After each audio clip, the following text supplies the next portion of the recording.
Cue the thunder.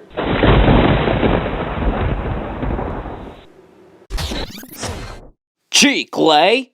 Hey, welcome to Chicle Chat. It's your boy Chicle, and we are back at it again with another Broadway review video. And in today's video, we're going to be doing a review on The Lightning Thief, the Percy Jackson musical. This is the first ever Broadway show that I got to see the previews of. I've been seeing the first opening weekend of a show and a bunch of old musicals and all that stuff. And I told myself I would never see a preview because I feel like it's an inner works thing. But I was told by many people that previews are actually worth going to. By the way, this musical opens on October 16th and it will sadly close on January 5th. Now this musical was an off-Broadway musical and I think it performed somewhere, I want to say Boston?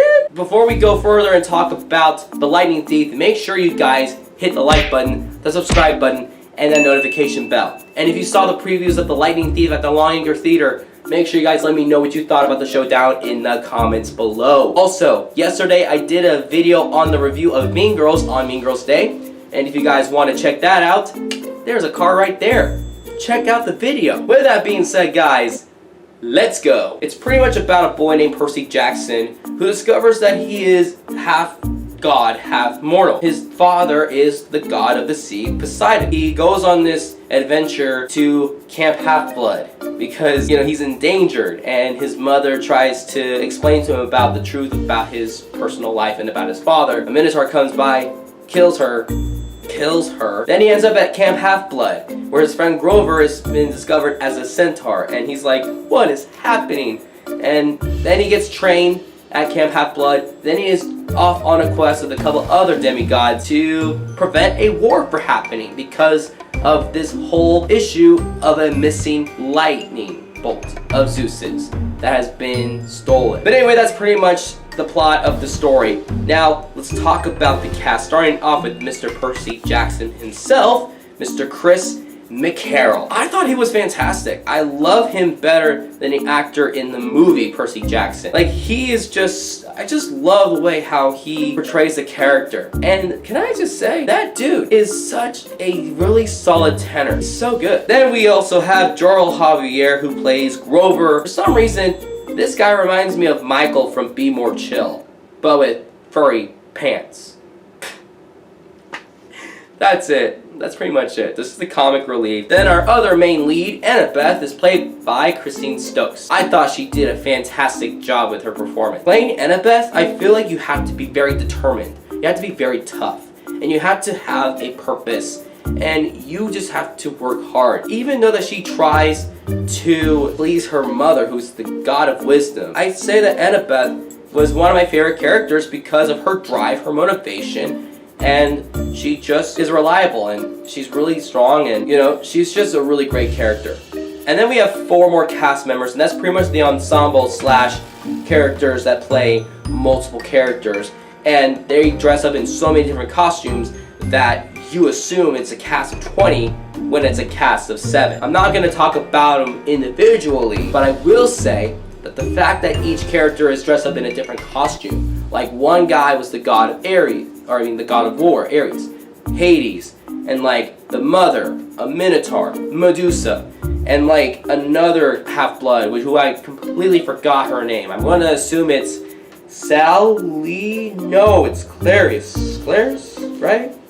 Yeah, Clarice. Everybody really stood out in a different character, and it was just so great to watch. I think each of them played probably more than 4 characters. And Ryan Knowles, who played Chiron, who was the centaur, and Hades and Poseidon and Medusa, he was my personal favorite character. He made me laugh the entire time. Oh my gosh. He was just so phenomenal. So that's pretty much the cast. The music, I love it. I got Be More Chill and Dear Evan Hansen vibes with this musical. I don't know how to say this. It's really great when they have all the lighting. The lighting and the designs were very well done. They didn't overdo anything. I want to say that the lighting in the scenes where they go to the lake, they just have blue lights by the corner and they little dingles, so it looks like waves and it looks like a lake. And then they also have red stuff sticking out like flames when they're in the underworld. The lighting was so detailed and I thought they did a fantastic job. The props and the sets were just decent, yet effective. They use a lot of scaffolds and they literally take those, like, I want to call them toilet paper guns, but they like blast toilet paper everywhere. It was so cool. And I think that's supposed to resemble water because, you know, Percy Jackson's the son of the god of the sea. And the costumes for each individual character was also unique. The Minotaur was my personal favorite. Medusa's was like, okay. But the one that really stood out to me was Poseidon because it was simple. You wouldn't expect him to come on stage in a Hawaiian shirt. I love it. I love the quirkiness of it, and it was really great. Now, how do I rate this, and would it be worth watching? Because a lot of you guys have been asking me, hey, let me know if this is a musical to watch. I give this musical a solid 10 out of 10.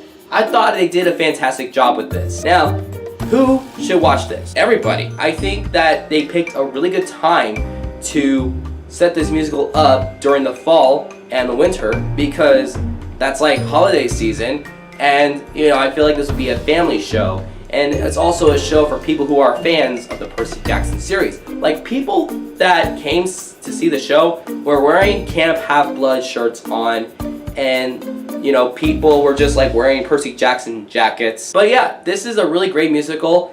Definitely young adults, teenagers, and kids would definitely see this musical. I would definitely recommend it. And if you're at INT, I know a bunch of you guys have been asking me to see it. If you love Percy Jackson, you're gonna love the musical. And that's pretty much all I have to say. Next week, we're gonna be doing another review on an old show. And I've been waiting so long to see this one, and I'm excited that I'm about to see it. Well, that's pretty much all that I have for today. Make sure you guys subscribe, and I'll see you guys in the next video. Peace out!